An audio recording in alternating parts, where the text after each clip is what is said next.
Hey, welcome to the channel. I'm Instant V, and today we're playing Scape. It's a new battle royale Ubisoft had brought out a while ago actually, and it's in pre-beta. But now you've got the closed beta. Now you got the open beta. I believe it came out this week for everyone. The full game should be released relatively soon, I believe, because it feels pretty complete. Other than a lot of the interiors of buildings feeling exactly the same, and it doesn't feel like you move too much unless you actually get out and around the area. But anyway, what I'm gonna focus on are the hacks and what you can do with these little combo tips and stuff. Also be explaining what type of playstyle they'll probably fit as well.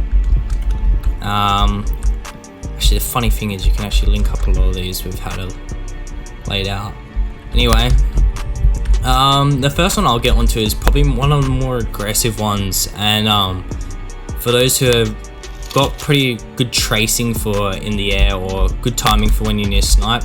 So I use the shockwave and the slam. The slam I'd suggest to use regardless of whatever you have, just due to the fact that it's gonna be pretty helpful for getting on top of buildings and getting over buildings so you can flank people as well. But anyway, so for this loadout, I'm generally probably going to be using the shockwave along with the protocol for it. The protocol is obviously the one-shot headshot sniper.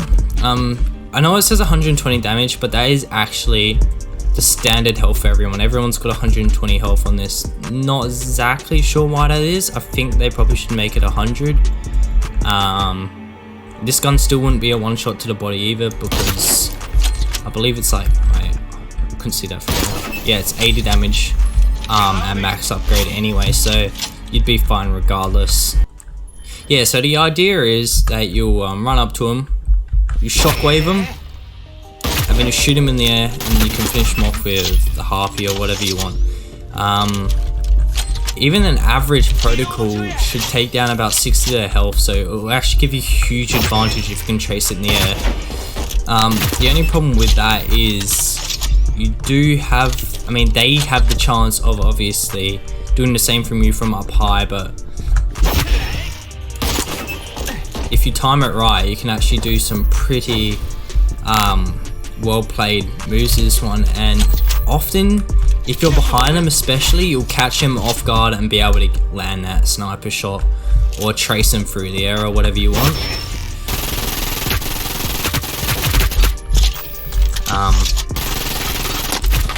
Mine went potato aim.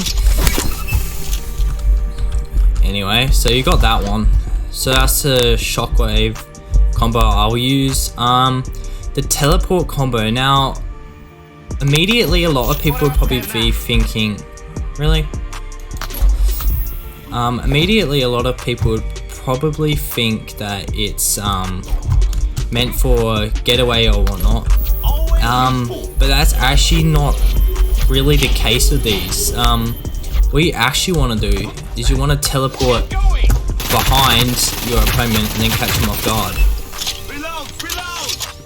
Because if you're running at someone shooting, right? Obviously you're both shooting each other and jumping around like crazy. If you suddenly teleport behind them, they're not going to know where you went, and then you can easily just one-shot snipe them or gun them down.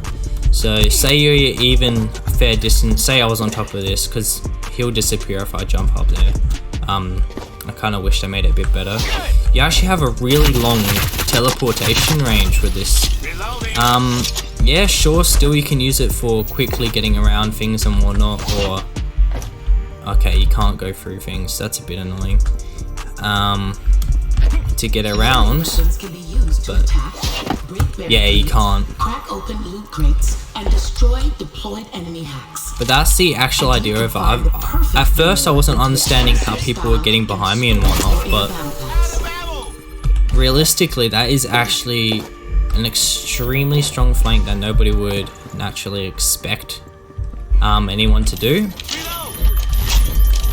Because I know personally I wouldn't expect someone to come up and do that, which only a few people I've seen have done that. Next one is the ball. Now the ball I probably would never suggest, but you can actually use the ball to do such. You can get in their face and push them around and whatnot, and then you can jump out and actually snipe them or whatever you want. That's extremely good if you want to be able to push up on them instead of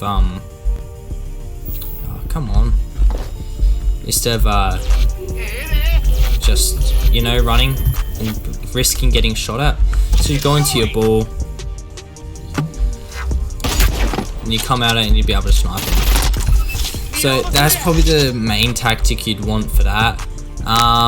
I've been able to outplay so many people trying to use the ball. I think that a lot of these hacks can be mainly used aggressively. Obviously, except for the armor and the heal, they are probably the more passive ones.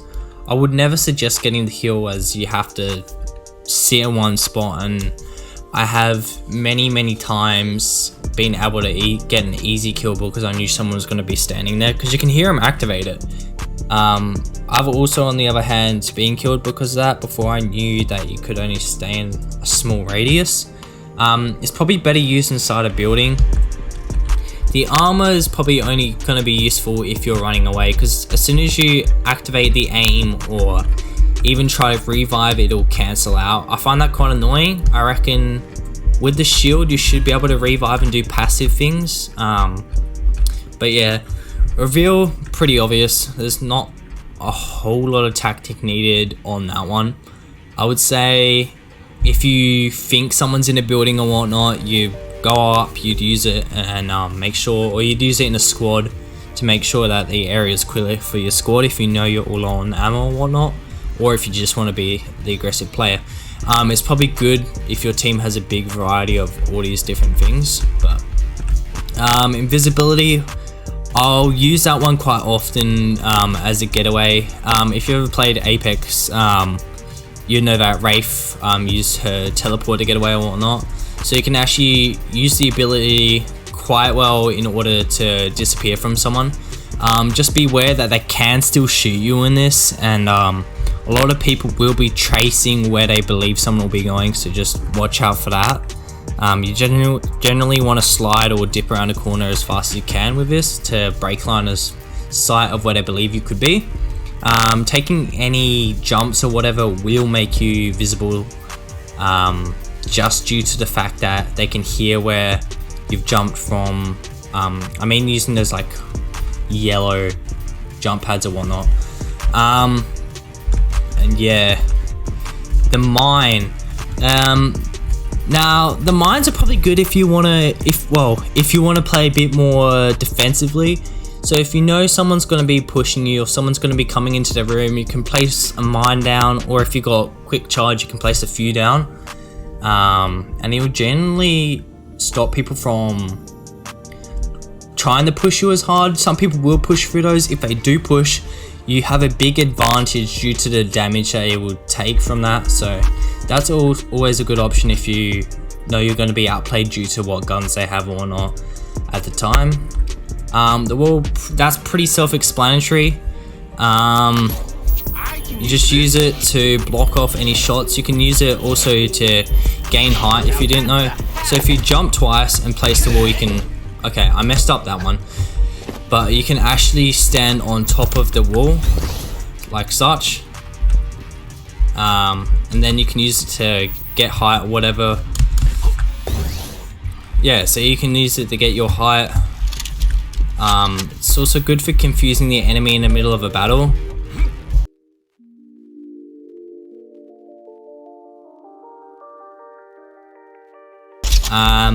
The annoying thing is I don't know how to break these. Just a moment.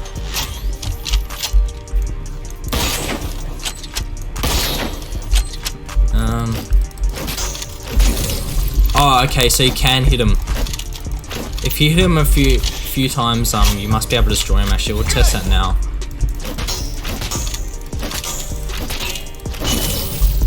Okay, so I believe it has about 400. Wait, no, 250 health per wall. So, oh, what do snipers not affect it?